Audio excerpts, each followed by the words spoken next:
आपलं धन्यवाद. यानंतर आपणाला या कार्यक्रमाच्या निमित्तानं आदरणीय धैर्यशील देसाई HRD एंटरप्रेन्योर पुणे हे आपणाला career opportunities in industrial sector या विषयाच्या अनुषंगानं मार्गदर्शन करणार आहेत. सरांना विनंती आहे की आपण या विषयावरती आमच्या सर्व विद्यार्थ्यांना प्रबोधन करावं.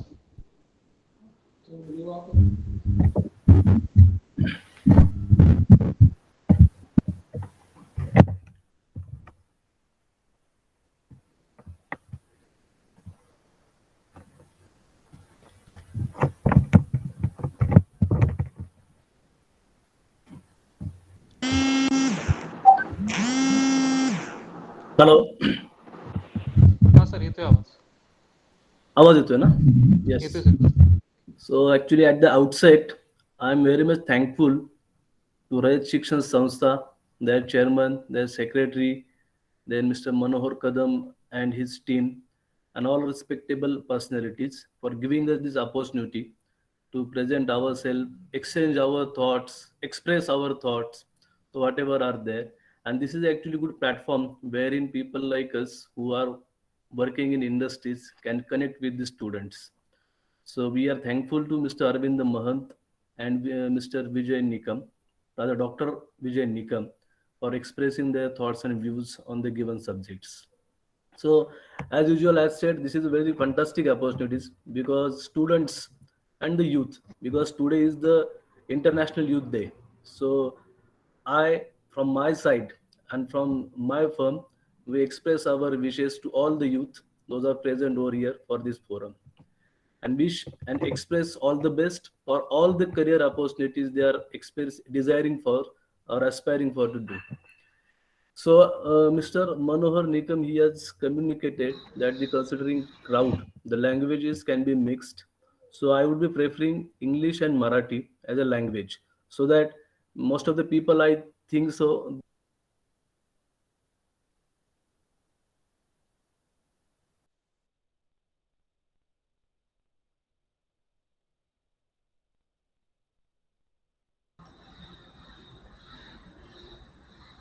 I think there is internet problem to you, sir. Desai, sir.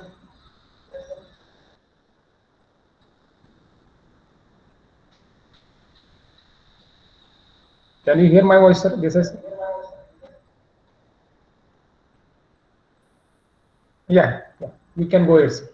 hello. Yes, sir. Yeah, right now. Yes, Right. yes.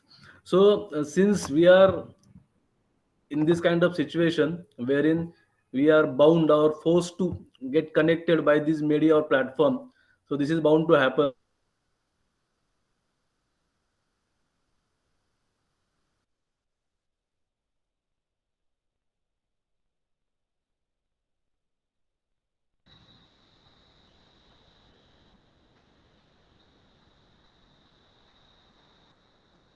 Desai, sir, if you have any type of internet problem, then you can off your camera, so we can hear your voice correctly. If is there is problem about internet speed. Hello. Yes, sir. You can off your camera. Yes. Yeah. Internet will be. I think internet is slow. Yes, sir. Yes. Okay. So my name is Dhairishil Desai. Actually, I have worked in, I have pursued my degree, postgraduate degree in the human resources area from the government institute. And after that, I got selected to campus for Godrej. So I have worked there for almost 5 years. Then I moved to JCB India Limited. There I have worked more than 3 years. Then last assignment was in Alpha Lover India Limited, where I have worked almost for 5 years. So last assignment was kind of, I was serving as a site HR head. And later on, actually, we have started our HRD entrepreneurship, and we are working with now many companies, and we are serving them as an HRD business partner. So that is the actually thing that is from my side. तर या पद्धतीने आम्ही आमची करिअरची journey चालू केलेली आहे. And to be very honest, today या आजच्या सेशनमध्ये बरेचसे ग्रॅज्युएट्स मुलं आहेत, BA आर्ट्स आणि BA BCom. बीकॉम आणि BA ची जी काही मुलं आहेत, तर माझं स्वतःचं सुद्धा I have pursued my graduation in science with physics and after that actually I have pursued my post graduation. त्याच्यानंतर माझं पोस्ट ग्रॅज्युएशन मी ह्युमन रिसोर्स या क्षेत्रामध्ये केलेलं आहे. आता ह्युमन रिसोर्स हा जर टॉपिक पाहिला तर it is not necessary to be only science graduate. तर BA graduate and BCom graduate, जसं निकम सर जे आहेत, निकम ठाकूर साहेब, त्यांनी जे काही सरांनी सांगितलं, तर त्यामधलाच एक पॉईंट. तर त्याचं एक तुमच्या समोर मी एक स्वतः एक्झाम्पल आहे, कदाचित तेही असतील किंवा अरविंद मंद जे आहेत तेही असतील. सो त्यांनी सांगितल्याप्रमाणे डोंट अंडर एस्टिमेट करण्याचं काही कारण नाही, कारण हे जग जे आहे खूप मोठं आहे. तशाच पद्धतीच्या करिअर ऑपॉर्च्युनिटीज ज्या आहेत त्याही खूप मोठ्या आहेत. तर माझ्याकडे जो टॉपिक दिला गेलेला आहे तो इंडस्ट्रियल सेक्टर या अनुषंगाने मला सरांनी सांगितलं की थोडं तुम्ही बोलावं. आणि टू बी व्हेरी ऑनेस्ट, मी सुद्धा एक रयत शिक्षण संस्थेचा विद्यार्थी आहे. तर त्यामुळे मलाही सुद्धा खूप आनंद झालाय की रयत शिक्षण संस्थेच्या अशा टाईपच्या प्लॅटफॉर्मवर अशा टाईपच्या विद्यार्थ्यांसोबत कनेक्ट होण्यासाठीचा. तर याच्यामध्ये इंडस्ट्रियल सेक्टर जर म्हटलं तर इंडस्ट्रियल सेक्टर हा खूप मोठा कॉन्सेप्ट आहे. आणि याच्यामध्ये कोणकोणत्या टाईपच्या इंडस्ट्रीज आहेत, कशा कशा इंडस्ट्रीज आहेत, तिथे कोणकोणते क्वालिफिकेशन्स लागतात आणि कशा कशा पद्धतीचे क्वालिफिकेशन्स लागतात. मग त्यात वेगवेगळे क्रायटेरियाज असतात, इलिजिबिलिटीज असतील, पर्सेंटेजचे क्रायटेरियाज असतील, बाकीचे बरेचसे क्रायटेरियाज असतात. आणि त्या क्रायटेरियाजवर इंडस्ट्री ही जे काही मॅनपॉवर जी लागत असते ती कनेक्ट करत असते. एका बाजूला असं बोललं जातं की खूप लोक ग्रॅज्युएट होत आहेत किंवा दरवर्षी इयरली बेसिसवर खूप मोठ्या प्रमाणावर एक मॅनपॉवर जो आहे हा मार्केटमध्ये येत असतो. त्याला लेबर मार्केट असं संबोधलं जातं. या लेबर मार्केटमध्ये दरवर्षी मोठ्या प्रमाणावर मुलं येत असतात आणि हे युथ आहे, ही सायकल आहे, हे जनरेशन टू जनरेशन हे होत राहणार. इयर ऑन इयर कुणी ना कुणी ग्रॅज्युएट होत राहणार, कुणी ना कुणी 10th-12th होणार, डिप्लोमा होणार, BA होणार. तर हा लेबर फोर्स जो भावी किंवा ऍस्पिरंट जो काय आहे जॉबसाठीचे, ही लोक मार्केटमध्ये येत असतात. आणि त्या अनुषंगाने असं बोललं जातं की मुलं खूप मोठ्या प्रमाणावर आहे, बेरोजगारीचं प्रमाण वाढतंय किंवा त्या टाईपच्या संधीच उपलब्ध नाहीयेत मार्केटमध्ये. ही झाली इन्स्टिट्यूशन्स किंवा जनरल पब्लिकच्या दृष्टिकोनाची बाब. ज्यावेळेस आपण इंडस्ट्रीकडे येतो, तर इंडस्ट्रीच्या दृष्टिकोनातून जर तुम्ही पाहिल्यात, आज जर तुम्ही तुमचे Naukri.com असेल किंवा Monster.com आहे किंवा Times.com आहे, ह्या जर टाइम्स जॉब ह्या जर गोष्टी तुम्ही पाहत असाल, तर त्या ठिकाणी पण खूप मोठ्या प्रमाणावर जॉब रिक्वायरमेंट आहेत. तुम्ही जर टाइम्स जे काही आहेत पेपर्स जे असतील, सकाळ आहेत किंवा पुढारी असतील किंवा इतर सगळे न्यूज पेपर्स तुम्ही पाहिले, तर याच्यामध्ये जर पाहिलं तर एक सेपरेट पेजेस असतात ज्या ठिकाणी पण जॉब रिक्वायरमेंट त्यांनी कोट केलेलं असतं. मग असं का होतंय? एका बाजूला इंडस्ट्री थोडक्यात सांगते की आमच्याकडे भरपूर काही मोठ्या प्रमाणात रिक्वायरमेंट आहे. आणि दुसऱ्या बाजूला असं सांगितलं जातं की आमच्याकडे खूप मोठ्या प्रमाणात लोक पास आउट झालेली आहेत. म्हणजे एका बाजूला जर आपण पाहिलं तर मोठ्या प्रमाणावर कॅन्डिडेट्स, त्याला आपण एक मॅनपॉवर म्हणून असं संबोधूया, they are getting passed out and they are getting entered into the labour market. And on the other hand, industries, they are expecting that की we need manpower. But what? मग हा एक gap आहे की मग दोघांच्या मध्ये काहीतरी गॅप आहे, त्याच्यामुळे हा गॅप मॅच होत नाहीये. आणि त्या अनुषंगाने प्रत्येक जण आपापल्या बाजूने क्लेम करतोय. लोक म्हणतात की आमच्याकडे बेरोजगारी वाढली, आमच्याकडे ग्रॅज्युएशन डिग्रीज आहेत किंवा अदर डिग्रीज आहेत किंवा स्किल्स आहेत, पण आम्हाला जॉब नाही. तर इंडस्ट्री म्हणते की आमच्याकडे रिक्वायरमेंट्स खूप मोठ्या प्रमाणावर आहेत, पण इलिजिबल डिग्रीज असणारे आणि सर्वात महत्वाचं स्किल अँड बिहेवियर, हा एक शब्द तुम्ही प्रकर्षाने एक लक्षात ठेवा, स्किल अँड बिहेवियर. पुढे जाऊन आपण त्याच्यावर एक थोडं काही टॅप करूयात. हे असणारी लोक आम्हाला मिळत नाहीत आणि या गोष्टींचा एक गॅप तयार झालेला आहे. तो गॅप ब्रीच करणं आवश्यक आहे. आता याच्यामध्ये इन्स्टिट्यूशन्सच्या पद्धतीने, इंडस्ट्रीच्या पद्धतीने ते त्यांच्या जे काही असतील त्याच्यासाठी लागणाऱ्या आवश्यक बाबी किंवा आवश्यक प्रोग्राम्स किंवा आवश्यक ऍक्टिव्हिटीज ते करत असतात. आणि हा जो काही आजचा जो एंटरप्रेन्योरशिप, एम्पॉवरमेंट आणि स्किल डेव्हलपमेंटचा वन डे वर्कशॉप जो घेतलाय, हा त्याच पद्धतीचा एक पार्ट आहे. आणि अशा पद्धतीच्या ज्यावेळेस तुम्ही काहीतरी गोष्टी करत राहाल त्यावेळी लोक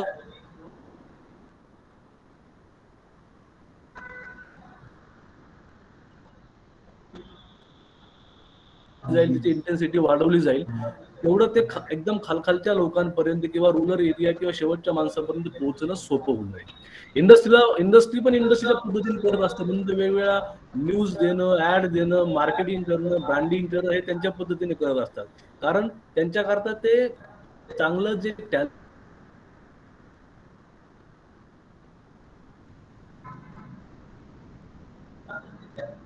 बोलण्यासाठी सांगितलेलं आहे. तर इथे सर्वात जास्त फोकस जो असतो हा टॅलेंट आणि स्किलला दिला जातो. इथे बाकी दुसऱ्या कुठल्याही गोष्टीला तसा थारा दिला जात नाही. मी डिग्री केली म्हणून मला जॉब मिळाला पाहिजे, ते दिवस गेलेत. पूर्वी ते होते, फार पूर्वी असंही म्हटलं जायचं. आपले अँसेस्टर्स असतील, तुमचे आजोबा असतील किंवा ते वडील असतील किंवा असे म्हणत असतील की तो ग्रॅज्युएट आमच्या गावातला माणूस झाला का ही लोक येऊन त्यांना घेऊन जायची, बाबा तुला अशा टाईपची जॉब गव्हर्नमेंटमध्ये इकडे तिकडे उपलब्ध आहे, माणसं नाही आहेत आम्हाला, तुम्ही हे करा. असं कदाचित तुम्ही ऐकलं असेल, पण आता ती परिस्थिती राहिलेली नाहीये. कारण आता शिक्षणाचं प्रमाण वाढलंय, तेवढ्याच प्रमाणामध्ये पास आउट होण्याचं प्रमाण पण वाढलेलं आहे. आणि याच्यामध्ये ज्या गोष्टीला सर्वात जास्त मग इम्पॉर्टंट, ज्यावेळेस याला लेबर मार्केट जे आहे याच्यामध्ये डिमांड आणि सप्लाय म्हटलं जातं. डिमांड काय पद्धतीने आहे तसा सप्लाय किती होतोय. डिमांड जर समजा एक एक्झाम्पलच जर घ्यायचं म्हटलं, 100 मॅनपॉवरची डिमांड असेल आणि त्या ठिकाणी 10,000 लोक इलिजिबल असतील किंवा पास आउट होऊन जर आलेली असतील तर याला व्यस्त प्रमाण म्हटलं जातं. 100 लोकांच्या आहे 10,000 लोक इच्छुक आहेत जॉब मिळवण्याकरता. म्हणजे डिमांड आणि सप्लायचा रेशो जो आहे तो थोडा बिघडलाय असं म्हणता येईल. पण मग तो कोणत्या फ्रंटवर बिघडलेला आहे आणि मग त्याच्याकरता काय गोष्टी आवश्यक आहेत, तर याच्यामध्ये मग जर ज्यावेळेस 100 लोक जर कंपनीला किंवा कुठल्या इंडस्ट्रीला आवश्यक असतील, 10,000 लोक जर ऍप्लिकेंट असतील, तर याच्यामध्ये क्वालिटी जो आहे या क्वालिटीला सर्वात जास्त प्रेफरन्स जातो. मग क्वालिटीचे वेगवेगळे क्रायटेरिया ठरतील, राईट फ्रॉम अकॅडमिक्स पासून त्यांचे मार्क्स, त्यांचे बाकीचे जे काही त्यांनी करिअर अपॉर्च्युनिटीज कुठल्या कुठल्या टॅप केले गेलेल्या आहेत, एक्स्ट्रा करिक्युलम ऍक्टिव्हिटी काय केलेल्या आहेत किंवा करिअर ऍडिशन काय काय केलेले आहेत, एक्स्ट्रा प्रोसेस करून स्वतःचं रेझ्युमी, त्याला सीव्ही म्हणता तुम्ही, बायोडाटा म्हणता, तो कसा स्ट्रेंथ केलेला आहे, ह्या गोष्टी पाहिल्या जातात. आणि मग त्या अनुषंगाने जी प्रकर्षाने बाब येते ती म्हणजे असेसमेंट. असेसमेंट हा सध्या खूप महत्वाचा पार्ट आहे. कारण ज्यावेळी जागा कमी आणि लोक जास्त असतील तर याच्याकरता घेणारी जी व्यक्ती असते किंवा इंडस्ट्री आहे यांना ऑप्शन्स जास्त आहेत. आणि जिथे ऑप्शन जास्त असतील त्या ठिकाणी मग हे जे क्रायटेरियाज आहे ते प्रकर्षाने वाढवले जातात. कारण मग त्यांना खरंच जेन्युइन टॅलेंट पाहिजे असतं. कारण त्यांना माहिती असतं की 10,000तून तेवढं टॅलेंट आपण निवडू शकतो. मग क्वालिटी आणि टॅलेंटला खूप प्रेफरन्स दिला जातो. आणि असेसमेंट जे आहे हे असेसमेंट करणं पण खूप आवश्यक आहे. मग असेसमेंट कोणतं आणि कोणत्या पद्धतीचं आणि कोणत्या स्टेजला झालं पाहिजे हे पण खूप महत्वाचं आहे. आता करिअरच्या सुरुवातीच्या स्टेजला जर म्हटलं तर असेसमेंट, काही असेसमेंट स्वतःच्या लेवलवर पण करायचे असतात. मी 10वी पास आउट झाल्यानंतर मी 12वीला जातो. मग 10वी नंतर एक टप्पा असतो, मी आर्ट्सला जायचं, सायन्सला जायचं की कॉमर्सला जायचं. या टप्प्यावर आपल्या स्वतःचं एक असेसमेंट होणं आवश्यक असतं.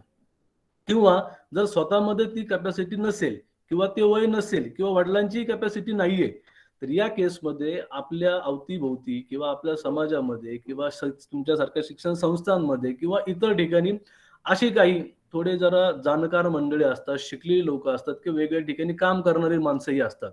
या टाईपच्या वेगळ्या लोकांसोबत पण या विषयांवर तुमच्या पद्धतीने तुमच्या कॅपॅसिटीमध्ये चर्चा होणं आवश्यक असतं की मी आता 10वी नंतर काय करू, 10वी नंतर मी काय करणं अपेक्षित आहे आणि कसं करणं अपेक्षित आहे, माझं 10वी पर्यंतचं शिक्षण right from 1st to 10th कसं झालेलं आहे आणि मग त्याच्यामध्ये माझा अकॅडमिक्स कसे आहेत, माझा अभ्यास करण्याची क्षमता काय आहे आणि मी कशा पद्धतीने करू शकतो आणि त्याच्यानुसार मी कुठलं केलं पाहिजे. आता त्याच्यातून मी BA ठरवलेलं आहे. मग BA म्हणजे हा लास्ट ऑप्शन होता का माझा तो पॅशनचा ऑप्शन होता, ह्याचं पण अनालिसिस होणं आवश्यक आहे. कारण माझ्या 4 मित्रांनी BA ला ऍडमिशन घेतलं म्हणून मी BA ला आलोय. मी काय करणार आहे काय मला माहित नाही. सकाळचं माझं कॉलेज असतं, दिवसभर इतर गोष्टींकरता मला वेळ मिळतो म्हणून मी BA ला केलंय का, या सगळ्या गोष्टींचं अनालिसिस होणं खूप आवश्यक आहे. तो एक महत्वाचा टप्पा असतो 10वीचा. 12वी नंतरचा एक टप्पा असतो की आता आपण ग्रॅज्युएशन करणार आहोत का पुढे आणखी दुसरे अव्हेन्यूज कुठले आहेत करिअरचे ते टॅप करणार आहोत, या गोष्टी आहेत. आता त्यातून तुम्ही सर्वांनी ठरवलंय की आम्ही ग्रॅज्युएशन करणार, मग BA मध्ये करणार किंवा BCom करणार.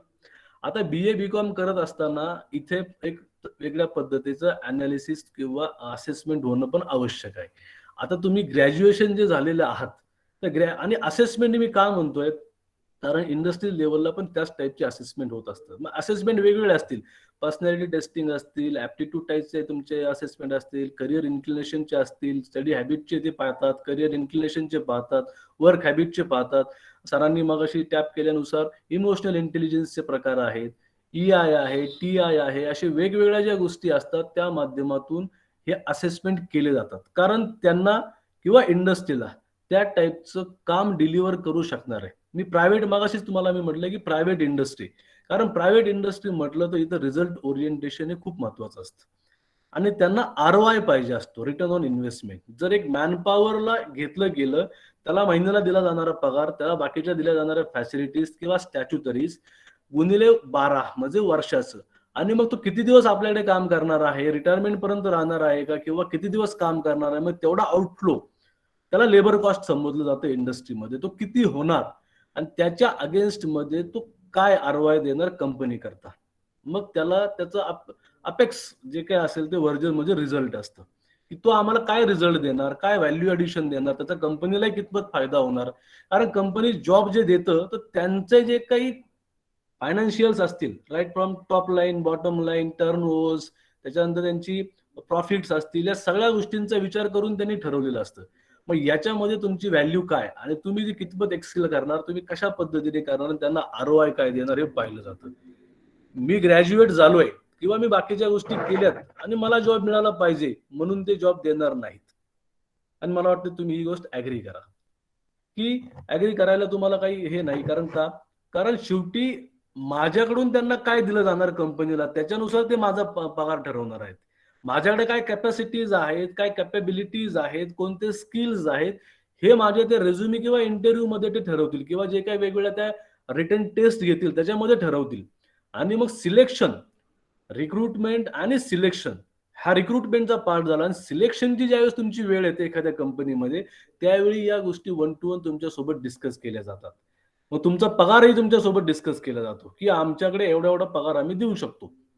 तुमचं करिअर पाहता, तुमचं प्रोफाईल पाहता, तुमचे स्किल पाहता, तुमचं टॅलेंट पाहता आणि आम्हाला तुमच्या त्या पद्धतीच्या गोष्टीची रिक्वायरमेंट जी काय आहे ते पाहता आम्ही एवढ्या एवढ्या टाईपचा पगार तुम्हाला देऊ शकतो. तुम्हाला मान्य आहे का? मान्य असेल तर त्याच्यानंतर मग पुढची जी काही त्याला ऑनबोर्डिंग प्रोसेस म्हटली जाते ती कंटिन्यू होते. मग तुमचं सिलेक्शन असेल, तुमचे पेपर वर्क्स असतील, मग डॉक्युमेंटेशन असेल, ऑफर लेटर देणं, लेटर्स देणं, या सगळ्या गोष्टी पुढे चालू होतात. त्यामुळे BA आणि BCom हा जो काही तुम्ही निवडलेला जो काही ऑप्शन आहे ग्रॅज्युएशनचा, तो तुम्ही किती पॅशनने निवडलेला आहे हे खूप महत्वाचं आहे.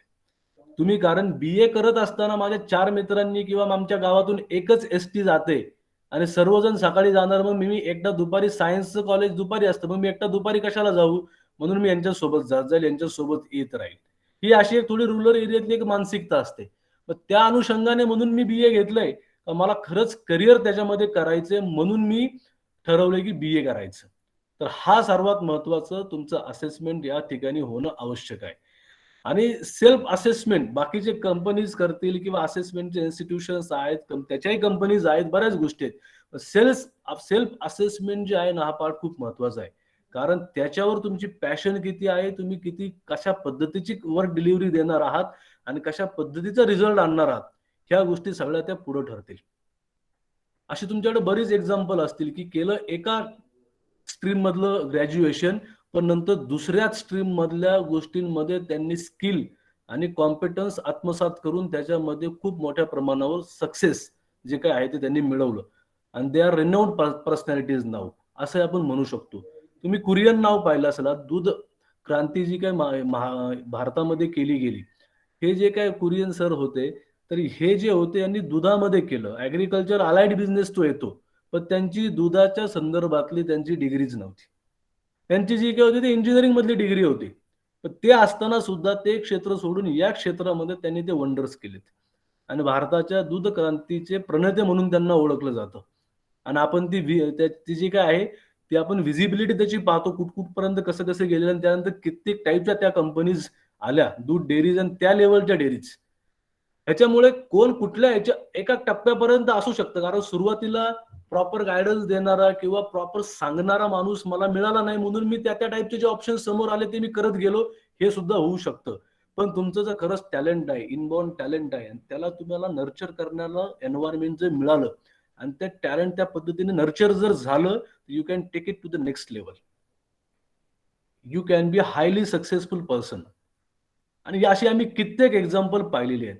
इंडस्ट्रीमधलं जर उत्तर एक एक्झाम्पल तुम्हाला द्यायचं असेल, तर इंडस्ट्रीमध्ये मी ज्या गोदरेजमध्ये काम केलं, त्या गोदरेजमधले जे बिझनेस हेड होते, ते एका कामगाराचा मुलगा होते.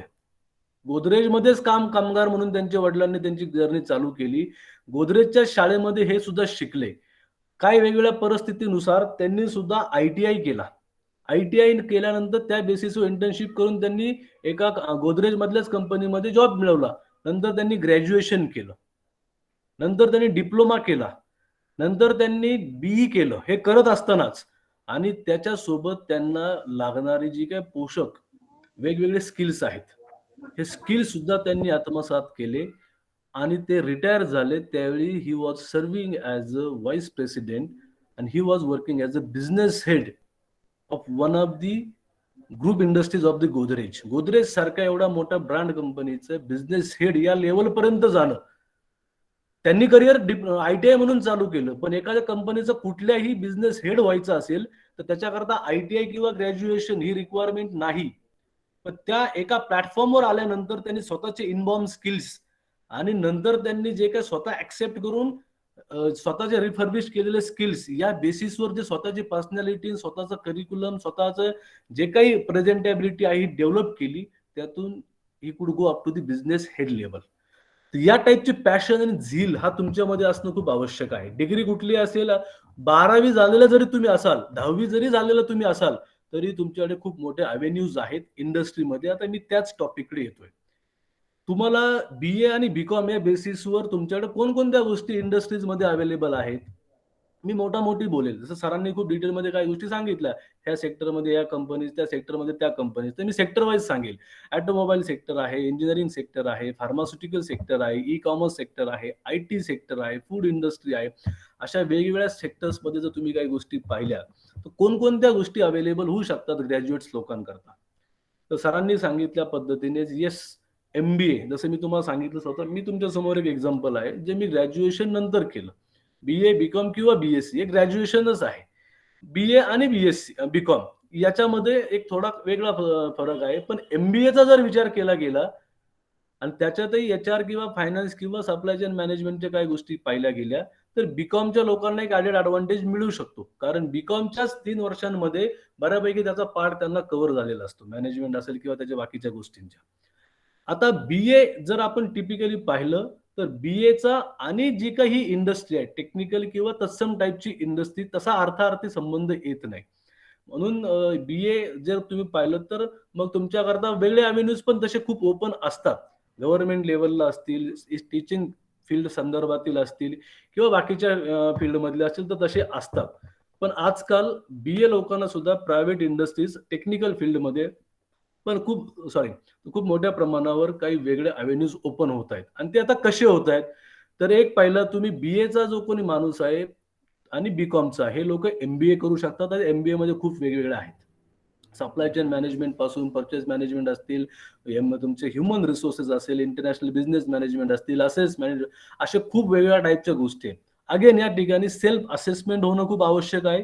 कोणत्या टाईपचा मी कोर्स चूज करू शकतो आणि माझी स्वतःची पर्सनॅलिटी काय आहे, माझ्याकडे स्किल्स काय आहेत आणि मी कोणते नवीन स्किल आत्मसात करू शकतो.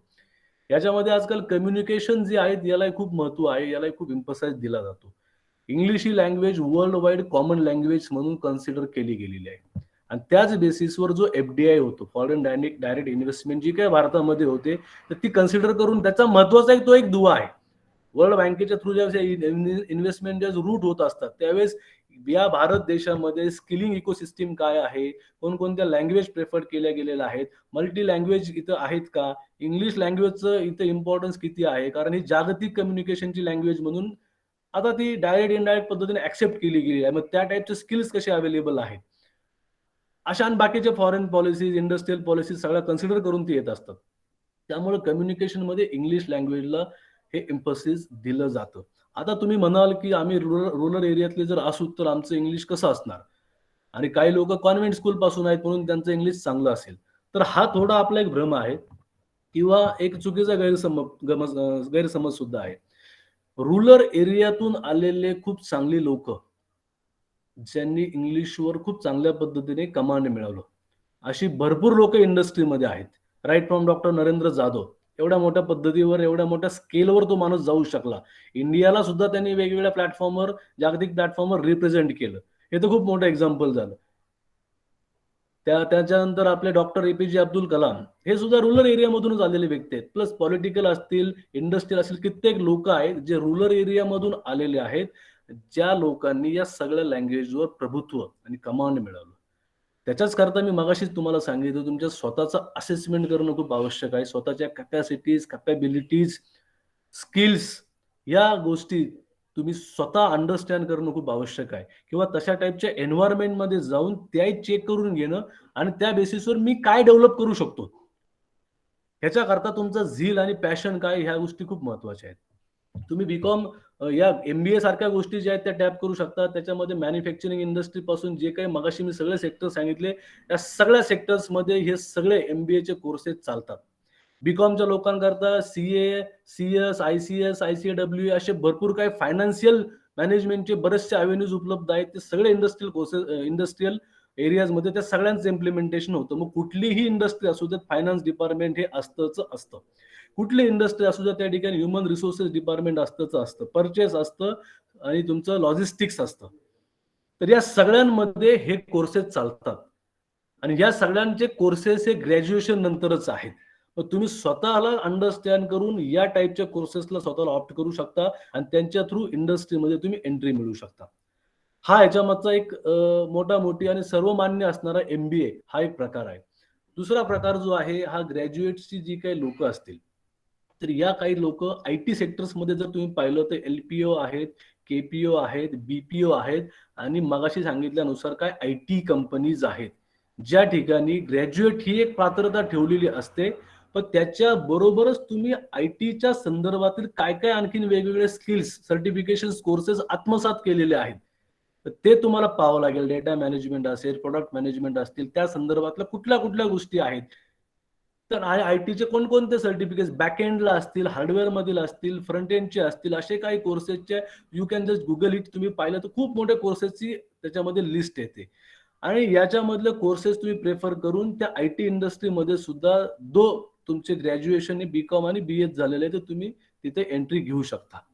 हा, तिथं बॅक एंडला बऱ्यापैकी या टाईपची लोकांना प्रेफरन्स दिला जातो. फ्रंट एंडला IT, BCA असेल किंवा BIT वगैरे केलेली लोक असेल, जे प्रोडक्ट डेव्हलपमेंट असतील किंवा जावा बिवा त्या टाईपच्या लँग्वेजेस करून त्या टाईपला डेव्हलप झालेली लोक असतील, तर हे केलं जाऊ शकतं. ह्याचा अर्थ BA आणि BCom हा करू शकतच नाही का? तर करू शकतो, पण अगेन कॉम्पिटन्सी तुम्ही कसं डेव्हलप कराल, या लँग्वेजेस तुम्ही कशा आत्मसात करू शकता आणि त्या कशा लेवलला जाऊ शकता. माझा एक मित्र आहे जो BA त्यांनी केलेला आहे, पण त्याला या IT मध्ये खूप होतं. त्यावेळेस सिडॅक, नॅक या सगळ्या गोष्टींची वेगवेगळ्या टाईपच्या गोष्टी चालू होत्या आणि त्याच्यानुसार त्यांनी ही वेगवेगळे कोर्सेस बाहेरून केले होते आणि हे कोर्सेस त्यांनी केल्यानंतर त्या टाईपच्या कोर्सेसवर एक अप्पर हँड मिळवला त्याने आणि त्यातून तर क्विक हिल सारख्या पुण्यातल्या एका चांगल्या रिनोन कंपनीमध्ये तो स्वतःला एस्टॅब्लिश करू शकला आणि right now he serving as one of the branch head in Pune. हा ग्रॅज्युएट माणूस होता. तुम्ही म्हणाल क्विक हिल ही IT आणि तत्सम अलाइड बिझनेस संदर्भातली कंपनी आहे. क्विक हिलचे लायसन्स सगळ्या प्रत्येक कम्प्युटरमध्ये असतात, अँटीव्हायरस साठी वापरलेले असतात. आज त्या टाईपच्या टेक्निकल कंपनीमध्ये तो ब्रांच हेड म्हणून सर्व करतोय. He never underestimated himself की I am a BA, how come I can be a branch head of one of the IT company और IT allied company. He never underestimated himself आणि excel his skills. तर ही तुमची जी काय ही अंगभूत जे काही आपले बिहेवियर्स आहेत ते आपल्याला डेव्हलप करावे लागतील. NSDC national skill development corporation हा एक खूप मोठा गव्हर्नमेंट ऑफ इंडियाचा एक प्रकार आहे आणि खूप मोठा इनिशिएटिव्ह आहे. त्यांच्या माध्यमातून खूप मोठ्या प्रमाणावर वेगवेगळे स्किल कोर्सेस रन केले जातात. जवळपास 25 स्किल सेक्टर काउन्सिल आहेत. ऑटोमोबाईल, इलेक्ट्रॉनिक्स, इलेक्ट्रिकल्स, तुमचे rubber, food industry, you just name what kind of activities there? They are having industry sectors. Proper वेगवेगळे इंडस्ट्री सेक्टर्स आहेत आणि त्यांचे वेगवेगळे कोर्सेस त्यांनी केले. त्याला NSQF अलाइंड कोर्सेस म्हटलं जातं आणि या टाईपचे कोर्सेस आता पॅन इंडिया बेसिसवर रन केले जातात. वेगवेगळ्या ठिकाणचे जे सेंटर्स असतात, स्किल सेंटर्स, या स्किल सेंटर्सला सुद्धा ते रन होतात. इंडस्ट्रीमध्ये while doing on the job training you can pursue these courses as well. अशा वेगवेगळ्या टाईपचे कोर्सेस आहेत. मग right from 6 month to up to 3 year हे वेगवेगळे कोर्सेस रन केले जातात आणि सर्व टाईपच्या गोष्टींमध्ये केले जातात. मग तुमच्या स्वतःच्या कॅपॅबिलिटीनुसार तुम्ही पुन्हा या गोष्टींचं अनालिसिस करून मॅन्युफॅक्चरिंग इंडस्ट्री असेल, सर्व्हिस इंडस्ट्री असेल, IT इंडस्ट्री असेल, याच्यामध्ये तुम्ही एंट्री घेऊ शकता. याच्यामध्ये त्यांनी 2 प्रकार केलेले आहेत. एक जस्ट तुम्ही स्किल शिकायचं आणि त्याचं सर्टिफिकेशन करायचं. हे सर्टिफिकेशन गव्हर्नमेंट ऑफ इंडियाचं एम्ब्लेम, NSDCचं एम्ब्लेम असणारे सर्टिफिकेट्स तुम्हाला मिळतात. जर तुम्ही पाहिलं डेझिग्नेटेड ट्रेड्स हे ITI करता आहेत आणि ऑप्शनल ट्रेड्स हे right from 5th standard to post graduation लेवलच्या वेगवेगळ्या गोष्टींकरता त्यांनी केलेल्या आहेत आणि याच्यामध्ये 350 पेक्षा अधिक कोर्सेस आहेत. या कोर्स तुम्ही NSDC हे गुगलमध्ये सर्च करू शकता किंवा NSDC sector skill councils of India हे सर्च करू शकता. तिथे सगळी माहिती दिलेली आहे. एक वेगळ्या प्रकारचा समुद्र आहे तो. तुमचं जर तुमच्याकडे वेगवेगळे सर्च इंजिन्स आणि ते गावागावात आणि एंड पर्सन पर्यंत पोहोचलेलं आहे तर त्याचं ऑप्टिमायझेशन तुम्हाला करता आलं पाहिजे. खूप मोठा खजिना आहे, तुम्हाला शोधता आला पाहिजे. फार पूर्वी एक ओरड असायची की सिटीमधल्या लोकांना काही इनपुट्स नॉलेजचे मिळतात, आमच्यापर्यंत येत नाहीत. ते आता प्रत्येक घरापर्यंत गेलेले आहेत. मग ते टीव्हीच्या माध्यमातून असतील, मोबाईलच्या माध्यमातून असतील, इंटरनेटच्या माध्यमातून असतील. ते कसे सर्च करायचे, कसे खोदायचे आणि तिथपर्यंत आपणही कसं पोहोचायचं हे तुमच्यापर्यंत पण असतं. त्या पद्धतीने ते ब्रँडिंग आणि प्रोपेगेशन करत असतात. NSDC पण खूप मोठ्या प्रमाणावर ब्रँडिंग करतं, खूप मोठ्या प्रमाणावर ऍक्टिव्हिटी घडवून आणत असतं. खूप मोठ्या प्रमाणात TPA आणि त्या टाईपचे एजन्सीज आणि स्किल सेंटर्स त्यांनी पॅन इंडिया नेमलेले आहेत. ते वेगवेगळ्या टाईपची कामं तेही करून घेत असतात. मग तिथपर्यंत आपणही पोहोचणं किंवा त्यांची माहिती घेणं आणि त्याच्याबद्दलची व्हॅलिडिटी करून घेणं हा खूप महत्वाचा विषय आहे. BA असेल, BCom असेल, मला किती पर्सेंटेजने मी मार्क पास आउट होतो, मी 35 to 50% पास आउट होत असतो किंवा 50 to 70 मध्ये होतो, 70 to 80च्या स्लॅब मध्ये होतो. या स्लॅबच्या क्रायटेरियानुसार आपला कॉम्पिटन्स आपण फिक्सअप करणं आवश्यक आहे आणि त्याच्यानुसार मग कोणकोणत्या अव्हेन्यूज मला उपलब्ध होऊ शकतील. जर तुमचे मार्क्स पर्सेंटेज कमी असतील, जस्ट फॉर नेमसेक तुमची ग्रॅज्युएशन पण कम्प्लीट होतंय पण त्याच्यासोबतचे काही स्किल कोर्सेस करून मला इंडस्ट्रीमध्ये एंट्री घ्यायची असेल तर असे भरपूर कोर्सेस मार्केटमध्ये अवेलेबल आहेत, इंडस्ट्रीमध्ये अवेलेबल आहेत. याच्या माध्यमातून तुम्हाला ऑन दी जॉब ट्रेनिंगच्या ऑपॉर्च्युनिटी दिल्या जातात, अप्रेंटिसशिपच्या ऑपॉर्च्युनिटी दिल्या जातात आणि कमवण्याची संधी दिली जाते. त्याच्याकरता तुम्हाला स्टायपेंड पण दिलं जातं. म्हणजे तुम्ही तो कोर्स कम्प्लीट पण करायचा असतात, थेरॉटिकल सेशन्स होतात, थेरॉटिकल प्रोग्राम्स त्याचे रन केले जातात आणि theoretical on the job trainings हे पण केले जातात आणि या माध्यमातून तुम्हाला डिग्री पण मिळते, कोर्सचं सर्टिफिकेशन पण मिळतं आणि तुम्हाला महिन्याच्या महिन्याला तुम्ही जे काय असाल ते कमवूही शकता. कारण इंडस्ट्रीमध्ये तुम्ही म्हणता की इंडस्ट्रीमध्ये गेलं तर आम्हाला तुमचा अनुभव आहे का नाही विचारतात. अनुभव आहे, अनुभव नाही तर जॉब आहेत पण अनुभव नाही. हे जे चक्र आहे चक्रातून सुद्धा बाहेर काढण्याकरता गव्हर्नमेंटने हे इनिशिएटिव्ह घेतलेले आहेत आणि त्या पद्धतीने ते सगळं रनही केले जातात. तर या टाईपची तुम्हाला आणखी माहिती पाहिजे असेल तर आम्ही निकम सरांकडे ती सगळी माहिती देऊ, ते सगळीकडे तुम्हाला फ्लोट करतील. मग त्यांच्या ईमेलच्या माध्यमातून असतील, तुमच्या व्हॉट्सअपच्या ग्रुपच्या माध्यमातून असतील किंवा इतर सगळ्या गोष्टींच्या माध्यमातून असतील. यातून तुम्हाला मी सांगितल्याप्रमाणे मॅन्युफॅक्चरिंग मध्ये सगळे जे काही संधीज आहेत, अपॉर्च्युनिटीज आहेत त्या अवेलेबल होत आहेत. ऍग्री आणि ऍग्री अलाइड इंडस्ट्रीज मध्ये सगळ्या संधी उपलब्ध होत आहेत. IT मध्ये उपलब्ध होत आहेत, तुमच्या सर्व्हिस सेक्टर्स मध्ये उपलब्ध होत आहेत. ई-कॉमर्स असेल, टेलिकॉम इंडस्ट्री सुद्धा आता खूप मोठ्या प्रमाणात ती आहे, आणखीन मोठ्या प्रमाणात ती जाणार आहे. कारण प्रत्येक माणसाकडे मोबाईल बऱ्यापैकी आलेला आहे आणि पुढच्या काळामध्ये मोबाईल हे एक टूल असणार आहे. आज OTT प्लॅटफॉर्मच्या माध्यमातून जो काही चित्रपट आहे तो सुद्धा तुमच्या मोबाईलवर आलेला आहे. आता थिएटरमध्ये जाऊन तुम्हाला चित्रपट बघण्याची गरज नाही, तुम्ही डायरेक्ट मोबाईलवर लाईव्ह जो काही सिनेमा आहे जो जस्ट रिलीज झालाय तो तुम्ही पाहू शकता. वेब सिरीज रिलीज झालेला ते पाहू शकता. त्यामुळे जो मोबाईल आहे तो मोबाईलच्या पुढच्या काळात खूप मोठा आहे. त्यामुळे टेलिकॉम इंडस्ट्री, मोबाईलच्या संदर्भातले रिपेअर्स असतील, हार्डवेअर असतील, सॉफ्टवेअर असतील, याच्या टाईपचे जे काही करिअर अव्हेन्यूज आहेत हे खूप मोठ्या प्रमाणात उपलब्ध होतील आणि होतही आहेत. त्याच्यासोबत ते काही करिअर कोर्सेस डिस्ट्रिक्ट लेवलला सुद्धा उपलब्ध होत असतात. जिल्हा उद्योग केंद्र आहे, एम्प्लॉयमेंट तुमचं जे काही सेंटर आहे त्या ठिकाणी सुद्धा गव्हर्नमेंटच्या पद्धतीने पिचिंग केलं जातं. तिथं जाऊन सुद्धा तुम्ही काही गोष्टींची माहिती घेणं आवश्यक आहे आणि ती तुम्ही घ्यावी. इंडस्ट्रीमध्ये तुम्हाला सगळ्या टाईपचे जे काही कोर्सेस आणि अवेन्यूज आणि काय करिअर ऑपॉर्च्युनिटी आहेत ते तुम्हाला आम्ही सांगू शकतो. बाकीचे सर आहेत, बाकीचे लोक आहेत ते सांगू शकतील. तुम्ही गुगलमध्ये सर्च करू शकता. या सगळ्या बाबी आहेत. पण इंडस्ट्रीमध्ये एंट्री घेण्याकरता काय गोष्टी लागतात हे खूप महत्वाचं आहे. हे शेवटच्या टप्प्यामध्ये मी याच्यावर टॅप करू इच्छितो.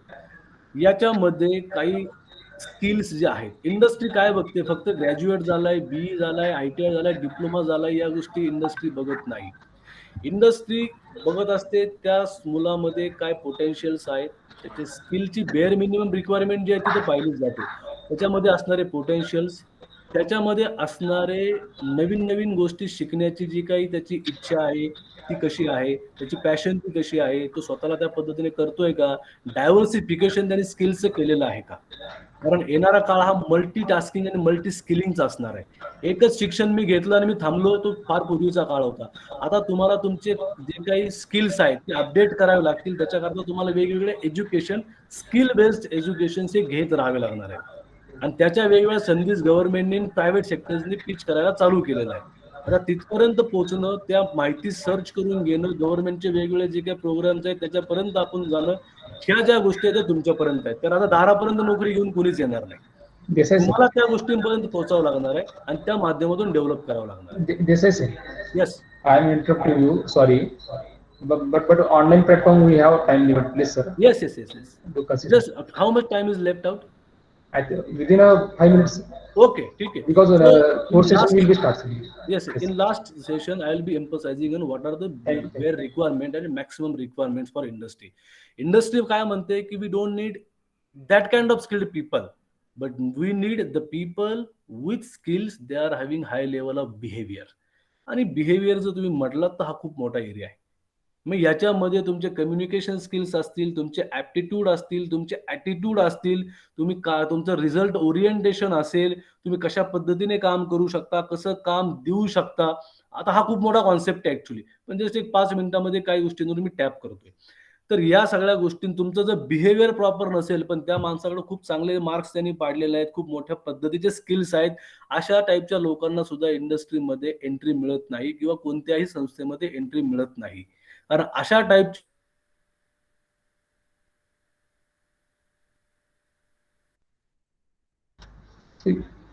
Your audio is looks. ते बिहेवियर जर चुकीच्या पद्धतीने त्यांच्या त्या चुकीच्या बिहेवियरमुळे त्या गोष्टी चुकीच्या पद्धतीने वापरल्या गेल्या तर जे काही इंडस्ट्रियल एन्व्हायरमेंट आहे किंवा इन्स्टिट्यूशनल एन्व्हायरमेंट आहे हे पोल्यूट होऊ शकतं आणि त्याचा इम्पॅक्ट बाकीच्या लोकांवर होऊ शकतो ना. अल्टिमेटली ते इन्स्टिट्यूशन्स किंवा ते इंडस्ट्रीवर तो परिणाम होऊ शकतो. त्यामुळे इंडस्ट्रीमध्ये सर्वात मोठा एम्फसाइज जो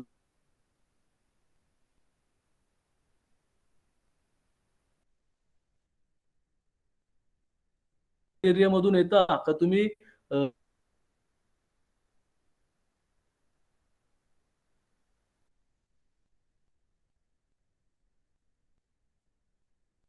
एम्फसाइज दिला जातो. आज पुण्यामध्ये एखादा व्यक्ती जर असेल, तो जरी एखाद्या रुरल एरियामध्ये जाऊन स्वतः काही तिथे 2 वर्ष त्यांनी काढलेले असतील, स्वतः पर्सनल डेव्हलपमेंट व्यवस्थित ड्रेसिंग सेन्स बाकी सगळ्या ज्या गोष्टी असतील तर कुठल्याच इंडस्ट्रीला समजत नाही रुरल एरियाचा आहे का अर्बन एरियाचा आहे. मग त्याच्या पुढच्या पद्धतीला लेवलला किंवा नेक्स्ट लेवलला काय गोष्ट महत्वाची राहते, त्यांचे मग अंगभूत स्किल्स काय आहेत, तो स्वतः कसा एक्सप्रेस करतो, what is his presentation style. Presentation म्हणजे काय, स्वतःला प्रेझेंट करणं. 4 लोकांमध्ये किंवा एखाद्या इंटरव्ह्यू मध्ये तुम्ही कसं प्रेझेंट करता, how you are expressing your thoughts, how you are communicating your thoughts, how you are convincing peoples, how come you are ready to work in teams, how you are carrying yourself in teams. ह्या गोष्टींना खूप महत्वाचं आहे, या गोष्टींना महत्व दिलं जातं. कारण जर तुम्ही पाहिलं BA असेल, BCom असेल, या सगळ्या टाईपची जर लोक आली आणि काही इंटरव्ह्यूज करता गेली, ह्याच्यामधून जी काही लोक निवडायची असतात, BA आहे तर सगळेच BA आहेत. BA ची आम्ही रिक्वायरमेंट सांगितलं, आम्हाला मिनिमम क्वालिफिकेशन BA पाहिजे, तर त्याला BAच माणसं जे काय असतील ती इलिजिबल असणार आणि तेच लोक त्याला जे काय त्यांचं रेझ्यूम सबमिशन किंवा असतील त्या गोष्टी करत असतील. मग पुढच्या टप्प्यांमध्ये तुम्ही कशा कशा पद्धतीने तुम्ही स्वतःला प्रेझेंट केलेलं आहे, तुमचे कम्युनिकेशन स्किल्स किंवा जे काही तुम्ही आत्मसात केलेलं आहे ग्रॅज्युएशन मध्ये किंवा अदर स्किलच्या माध्यमातून तुम्ही कशा पद्धतीने स्वतःला प्रेझेंट केलं आणि त्या पद्धतीने कसं कन्व्हिन्स त्यांना केलं आणि स्वतःची क्रेडेन्शियाबिलिटी स्वतःचे क्रेडेन्शियल्स तुम्ही कसे मांडले ह्याच्यावर तुमचा सिलेक्शन जो आहे तो पुढे ठरत असतो. त्याच्यामुळे तुम्ही स्वतःचे personality development, behavioural skills, aptitude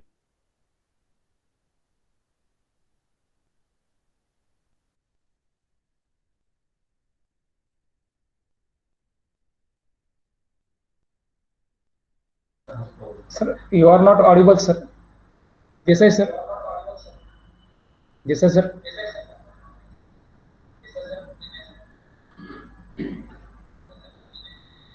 Desai, sir. Hello, yes yes. तर या पद्धतीचा हा कॉन्सेप्ट आहे आणि हा खूप मोठा ह्यूज कॉन्सेप्ट आहे. नवीन वेगवेगळ्या प्लॅटफॉर्मवरती आणखी नवीन काही संधी आम्हाला दिल्या गेल्या तर त्या ठिकाणी वेगवेगळ्या पद्धतीने वेगवेगळे टॉपिक्स घेतले जातील. टाइम कालावधी कमी असल्या कारणाने थोडं लिमिट्स असल्या कारणाने certain limits are there to express ourselves our thoughts as well. So we are also limiting ourselves and we are sure that going ahead, Rayat Shikshan Sanstha and Manohar Nikam sir and his team, they will give us more opportunity so that we can express in detailed manner with our detailed presentations. We are having very detailed presentations, but we know within this time span we cannot make it or we cannot present it. But still, this kind of opportunity which has been given to us, we are very much thankful to Rayat Shikshan Sanstha, all their dignitaries, then Mr. Nikam sir. We are very much thankful and all the people those are present over here and for their patience listening.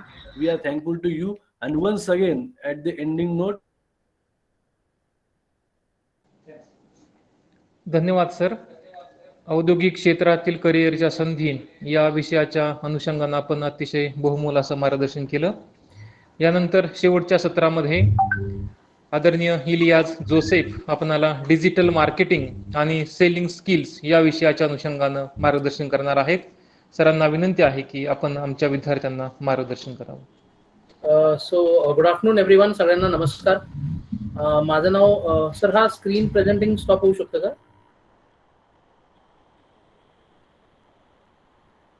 Okay. तर माझं नाव Ilyas Joseph आहे. मी ICICI academy for skills या ऑर्गनायझेशनमध्ये as a faculty trainer गेल्या 6 वर्षांनी मी काम करत आहे. आणि ICICI अकॅडमी फॉर स्किल्स म्हटलं तर काय, बेसिकली हा एक ICICI बँकेचा एक CSR ॲक्टिव्हिटी आहे. जिथे आम्ही ऑल ओव्हर इंडियामध्ये 28 सेंटर्स आमचे आहेत, जिथं आम्ही गरजू विद्यार्थी आणि विद्यार्थिनी ज्यांचं एज ग्रुप 18 to 28-29 आहे त्यांना आपण ट्रेनिंग देतो. त्यांना जॉब संदर्भात ट्रेनिंग देतो. Life skills, selling skills, customer service, body language, grooming, personal hygiene. Basically तुम्हाला एका जॉबसाठी रेडी करतो की बाबा तुम्ही लोक फ्रेशर असतात. 95% ऑफ लोक जे लोक फ्रेशर असतात त्यांना जॉब संदर्भात काही नॉलेज नसतं की बाबा जॉबमध्ये किंवा एखाद्या कॉर्पोरेटमध्ये कसं वागायचं, कसं व्यवहार करायचं, कस्टमरशी कसं बोलायचं, स्वतःचं पर्सनॅलिटी डेव्हलपमेंट कसं करायचं, जॉब स्किल्स काय ते शिकायचं, रेझ्युमे कसं बनवायचं, इंटरव्ह्यू कसं द्यायचं, इंटरव्ह्यूची तयारी कशी करायची, हे सगळं आपण इथं शिकवतो. गेल्या 5 ते 6 वर्षापासून मी विजय निकम सरांशी कॉन्टॅक्टमध्ये आहे. And I am really very thankful to Rayat Shikshan Sanstha ज्यांनी आम्हाला नेहमी हे ऑपॉर्च्युनिटी दिली आहे की आम्ही तुमच्यापर्यंत पोहोचू. आणि thankful to Vijay Nikam sir, Manohar sir and the entire Rayat family. Thank you so much for being associated with ICICI Foundation for Inclusive Growth. हा एक ICICI बँकेचा CSR ॲक्टिव्हिटी आहे जेणेकरून आम्ही इथं रुरल आणि अर्बन दोन्ही साईड्समध्ये काम करतो. आणि इथं बेसिकली पुण्यामध्ये आमची संस्था शनिवारवाड्याजवळ पडक्या चौकात आहे, जिथं आमचं ट्रेनिंग सेंटर आहे. आम्ही मुलं आणि मुली जे फायनान्शियली पुअर आहेत किंवा ज्यांचं फायनान्सचा प्रॉब्लेम आहे, ज्यांचं घरचं एवढं जास्त हे नाही, फायनान्शियल बॅकग्राऊंड एवढं स्ट्रॉंग नाही, तर आम्ही त्यांना काय करतो, आम्ही त्यांना ट्रेन करतो, इंडस्ट्री साठी ट्रेन करतो, वेगवेगळ्या करतो. आणि सध्याच्या काळाला आम्ही फक्त 36 दिवसाचं किंवा 54 दिवसाचं ऑनलाईन ट्रेनिंग घेतो. ऍक्च्युली ऑफलाईन ट्रेनिंग आपली 72 दिवसाची असते, जिथं 5 तास रोज सोमवार ते शनिवार आपली जी अकॅडमी आहे रविवार पेठ फडके हाऊस चौकात पुण्यामध्ये शनिवारवाड्याच्या जवळ, तिथं आम्ही स्टुडंट लोकांना फ्री ऑफ कॉस्ट ट्रेनिंग देतो. ऍडमिशन घ्यायला आणि जॉब पण द्यायला आम्ही अजिबात काही चार्जेस करत नाही. This is totally a free of cost course. ठीक आहे, इथं अजिबात काही पैशाचं मॉनिटरी काही व्यवहार होत नाही. आम्ही खूप प्रयत्न करतो मुलं आणि मुलींवर की बाबा ते लोक जॉब फ्रेंडली होऊ शकतात, त्यांना जॉबमध्ये काय काय गोष्टी लागतात, काय काय करावं लागतं. आता basically let me present a small PPT. Actually बघायला गेलं तर it is I cannot present my PPT. Why, काही प्रॉब्लेम आहे का?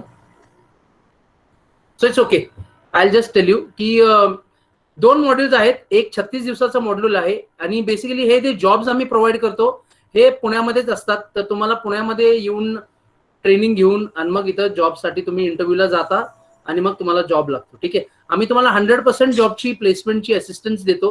या 36 दिवसामध्ये आम्ही तुम्हाला life skills, personality development, personal hygiene, grooming, body language, कपडे कसे घालायचं, स्वतःची बॉडी लँग्वेज कशी ठेवायची, कम्युनिकेशन स्किल्स काय आहेत, थोडंफार बेसिक इंग्लिश, बेसिक कम्प्युटरचं नॉलेज देतो, मेल रायटिंग कसं करतो, रेझ्युमे कसं बनवतो, कस्टमर सर्व्हिस काय आहे, सेल्स काय आहे, कारण बहुतांश जॉब आमच्याकडे सेल्समध्ये असतात. आणि आयसीआयसीआय अकॅडमी म्हणलं तर आयसीआयसीआय बँकेतच जॉब लागतं असं काही नाही. आमच्या बरोबर व्हेरियस एम्प्लॉयमेंट पार्टनर्स आहेत, जेणेकरून आमच्याकडे 104 ते 105 कंपनी आहेत जे इन्क्लूड करतात banking, insurance, finance, retail, mall, multiplex, गाड्यांचे showroom, Vijay Sales, Reliance Digital, Tata Croma, Big Bazaar, Central, असे बरेचसे आपल्याकडे एम्प्लॉईज आहेत जे त्यांच्या वेकन्सीच्या हिशोबाने आपले इथं येतात, इंटरव्ह्यूज कंडक्ट होतात आणि मग त्यांना जॉब लागतं. एका अंडर ग्रॅज्युएटला starting salary starts from 9 to 10,000 rupees आणि एका ग्रॅज्युएटला फ्रॉम 12 to 14,000 रुपीज. तरी पण मी सांगण्याची इच्छितो की बाबा काय काय अंडर ग्रॅज्युएट्स मुलं आमचे असे आहेत ज्यांनी ग्रॅज्युएट मुलांपेक्षा जास्त सॅलरी घेतलेली आहे. तर एम्प्लॉयरला इथं पैसे किंवा सॅलरी द्यायला काही प्रॉब्लेम नाहीये. The candidate has to be good. तुमचं कम्युनिकेशन चांगलं पाहिजे, तुमचं कॉन्फिडन्स पाहिजे, तुम्हाला जॉबची गरज पाहिजे, तुम्हाला जर सेल्फ डिपेंडंट व्हायचं आहे, फायनान्शियली डिपेंडंट व्हायचे आहे, तुमच्या घरच्या लोकांना मदत करायची आहे, तर ICICI academy comes in this part, जिथं आम्ही तुम्हाला जॉब रेडी करतो, इंडस्ट्री रेडी करतो. आम्ही 3 लँग्वेजेस मध्ये शिकवतो, इंग्लिश, हिंदी आणि मराठी. आमचे ऑनलाईन सेशन जे आहेत ते रोज 2 तास चालतात, सोमवार ते शनिवार. 36 दिवसाच्या कोर्समध्ये हे सगळं तुम्हाला शिकून 20व्या दिवसापासून आमचं इंटरव्ह्यू सेशन चालू होतात पुण्यामध्ये आणि मग 36 दिवसाच्या आतमध्ये सगळे विद्यार्थी लोकांना आम्ही जॉब लावण्याचा प्रयत्न करतो. 100% आतापर्यंतचं आमचं प्लेसमेंट ट्रॅक रेकॉर्ड आहे. 2013-14 पासून आम्ही चालू झालेलो आहोत इथं पुण्यामध्ये, आम्ही कार्यरत आहोत आणि 2014 पासून आम्ही आतापर्यंत 10,000च्या वर कॅन्डिडेट्स लोकांना ट्रेन केलेले आहे आणि त्यांना पुण्यामध्ये जॉब लावलेला आहे. कधी कधी असं पण असतात की वेकन्सीज दुसऱ्या ऑल ओव्हर महाराष्ट्रामध्ये पण येतात, but that is very few times, खूप कमी वेळा असं असतं. पुण्यामध्ये मी का एवढं भर देतोय, कारण पुण्यामध्ये ऑपॉर्च्युनिटीज भरपूर आहेत, इंडस्ट्रीज भरपूर आहेत, आयटी आहे, मॉल्स आहेत आणि बँक्स आहेत, इन्शुरन्सेस आहेत. तर हे सगळे काही गोष्टी इथं पुण्यामध्ये सहसा तुम्हाला जॉब मिळून जातात. ठीक आहे, and starting from a very good company, starting from a very good platform, it is always useful because तुमचा फाउंडेशन हा जर मजबूत झाला तर तुमची बिल्डिंग खूप चांगली होते. So that is why we teach you for these online courses. सध्या तर आमच्या इथं ऑनलाईन कोर्सेस चालू आहे 36 दिवस आणि 54 दिवसाचं. तर तुम्हाला लोकांना जर जॉईन करायचं असेल, ज्यांचं वयगट 18 कम्प्लीट तर 28-29 पर्यंत आहे, boys, girls, married, unmarried. So if you are also in a BA, आम्ही BA, BCom, BCS, BSc, BBA या सगळ्या लोकांना आपण ऍडमिशन देतो. IT आणि डिप्लोमासाठी डिप्लोमा कोर्सेस केलेल्या लोकांना आमच्याकडे एवढे जॉब्स नसतात, तर त्यांना आम्ही थोडंसं अवॉइडच करतो. पण 12वी किमान पास पाहिजे आणि ग्रॅज्युएशन पर्यंत आम्हाला काही चालतं. पोस्ट ग्रॅज्युएट जरी असले तरी काही हरकत नाही, पण त्यांना जॉबची गरज आहे, ते खरंच गरजू आहेत, तर ते लोक आम्हाला कॉन्टॅक्ट करू शकतात. आमचे सगळे डिटेल्स निकम सरांकडे आहे, विजय निकम सर, मनोहर सरांकडे. आणि डेफिनेटली आम्ही वी विल लुक फॉरवर्ड. विजय निकम सरांनी भरपूर प्रयत्न केलेले आहे या 6 वर्षामध्ये की स्वतःच्या रयतच्या स्वतःच्या ह्याच्यावरून त्या लोकांनी 2-3 वेळा बस 2-3 बसेस भरून आमचे तर विद्यार्थी आणलेले आहेत. आमचं इन्स्टिट्यूट त्यांनी बघितलं आहे, काय काय कोर्सेस झालेत, बरेचसे लोक जॉईन झालेत, बरेचसे लोकांना आम्ही ट्रेन केले, ते पुण्यामध्ये आता जॉब करत आहात. काही लोक पुण्यामध्ये जॉब करून त्यांच्या एका वर्षाने त्यांच्या इथं ट्रान्सफर घेऊन टाकतात, कोल्हापूर, सातारा, सांगली असे, नाशिक या जागेवर. So if anyone has any kind of queries और एनी काइंड ऑफ रिक्वायरमेंट, काय तुम्हाला इन्फॉर्मेशन पाहिजे असेल तर तुम्ही आमच्या वेबसाईटला व्हिजिट करू शकता, किंवा तुम्ही निकम सरांना सांगू शकता, ते माझं डिटेल्स तुमच्या बरोबर शेअर करतील. मी माझं वेबसाईट चॅट बॉक्स मध्ये शेअर केलेलं आहे. ओके, तर तुम्ही आमच्या वेबसाईटला व्हिजिट करू शकता. तुम्हाला भरपूर कोर्सेस जे नॉन टेक्निकल आहेत, जे टेक्निकल आहेत ते टेक्निकल लोक पण औरंगाबाद, उस्मानाबाद आमच्या इथं ते टेक्निकल सेंटर्स आहे. 8वी पासून तर 12वी पर्यंत, 8वी पास ते 12वी फेल पर्यंत आपण टेक्निकल मुलांना पण संधी देतो. इलेक्ट्रिशियनचा कोर्स आहे, रेफ्रिजरेशन एसीचा कोर्स आहे. ठीक आहे, तर या 2 कोर्सेसमध्ये टेक्निकल मुले पण लागू शकतात. सो दिस इज टोटली, परत सांगतो, हा एक totally free of cost course आहे. आम्ही याच्यासाठी काही चार्जेस घेत नाही. पण आमची एक अट आहे, ज्या लोकांनी ऍडमिशन घेतलं आहे त्यांनी पुण्यामध्ये यायचं, त्यांनी पूर्ण कोर्स कम्प्लीट करायचं आणि जॉब घ्यायचं. पूर्ण कोर्स कम्प्लीट झाला, तुमचं जॉबमध्ये सिलेक्शन झालं, तर आमचं जे कोर्स आहे ते NSDC अफिलिएटेड आहे. आताच एका सर बोलले की NSDCचं खूप काही प्रकल्प चालतात. So we are also a part of NSDC, national skill development corporation of India, जिथं जे मुलं आमच्याकडनं पूर्ण कोर्स कम्प्लीट करतात, सिलेक्ट होतात आणि जॉब घेतात, त्यांना NSDCचं पण आम्ही सर्टिफिकेट प्रोव्हाइड करतो. गव्हर्नमेंट सर्टिफाईड कोर्स आहे हा. So this is totally a free of cost initiative. आम्ही अजिबात काही चार्जेस घेत नाही. गरीब विद्यार्थी ज्यांना खरंच जॉबची गरज आहे, ज्यांना खरंच आपलं पर्सनॅलिटी डेव्हलप करायची आहे, त्यांना जॉब पाहिजे, त्यांना आपल्या घरच्या लोकांना मदत करायची आहे, आणि आम्ही तुम्हाला जॉब रेडी करतो. ह्यामध्ये तुम्हाला लाईफ स्किल्स मध्ये time management, work place etiquette, working remotely, working from home कसं करायचं ते पण शिकवतो. बेसिक थोडं इंग्लिश शिकवतो. मेल रायटिंग काय आहे ते शिकवतो. तुमचा रेझ्युमे कसं बनवायचं ते तुम्हाला शिकवतो. लेटर रायटिंग काय आहे ते थोडंफार तुम्हाला शिकवतो. प्लस तुमची पर्सनॅलिटी तुम्ही कसं डेव्हलप करायचं, कम्युनिकेशन स्किल कसं वाढवायचं, हे सगळं काय आम्ही तुम्हाला या 36 दिवसा किंवा या 54 दिवसामध्ये शिकवतो. आमचं एक ऑफलाईन कोर्स पण, आता जर सगळं सुरळीत झालं तर आम्ही एक ऑफलाईन कोर्स पण चालू करतोय, किंवा पहिल्यापासून आहे 72 दिवसाचं, जिथं तुम्ही लोक सरांना कॉन्टॅक्ट करू शकता आणि त्यांना तुम्ही सांगू शकता. एजचा क्रायटेरिया आहे 18 complete, 19 running till the age of 28-29. Is it clear Safia? अजून काय कुणाला प्रश्न विचारायचा आहे? I thank once again the Rayat Shikshan Sanstha, the entire team, the placement team, Manohar Nikam sir, Vijay Nikam sir, and all the dignitaries here. Thank you so much. I would end my session over there. कुणाला प्रश्न विचारायचा का? एका दुसरा प्रश्न घेऊ शकतो आपण. एका दुसरा प्रश्न कुणाला काय विचारायचा आहे कोर्स अविनाश बद्दल? कुलकर्णीचा हात रेस दिसतोय. हा सर, तुमचं परत वेबसाईटचं नाव आणि तुमचं कार्ड वगैरे असेल ते सांगा. म्हणजे आम्ही ऍक्च्युली मी एज्युकेशन फील्डमध्ये काम करतोय गेल्या 17 वर्षापासून, आणि फ्रीमध्ये मिळणारं एज्युकेशन घेण्यासाठी बरेच गोरगरीब मुलं माझ्याकडे येतात. पण सर, मला मी फर्स्ट टाइम माझ्या डिटेल्ससाठी तुम्ही विजय निकम सरांना कॉन्टॅक्ट करू शकता. मी देतो सर, मी आहे. मी देतो थँक्यू. सर. तुमचा डिटेल मी सगळं ग्रुपवर टाकतो सर.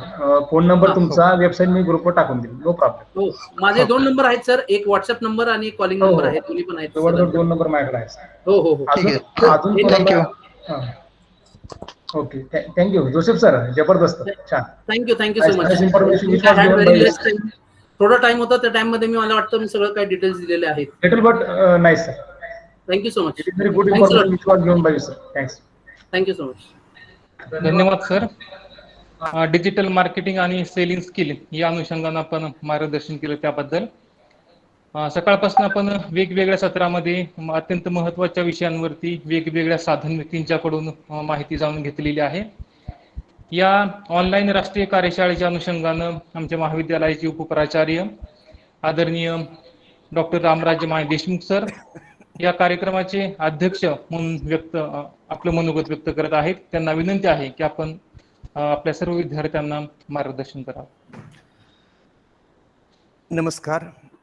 रयत शिक्षण संस्थेचे छत्रपती शिवाजी कॉलेज सातारा, उद्योजकता विकास केंद्र आणि इतिहास विभाग यांच्या संयुक्त विद्यमानं आज entrepreneurship empowerment and skill development या विषयावर 1 दिवसीय राष्ट्रीय वर्कशॉपचं आयोजन करण्यात आलं.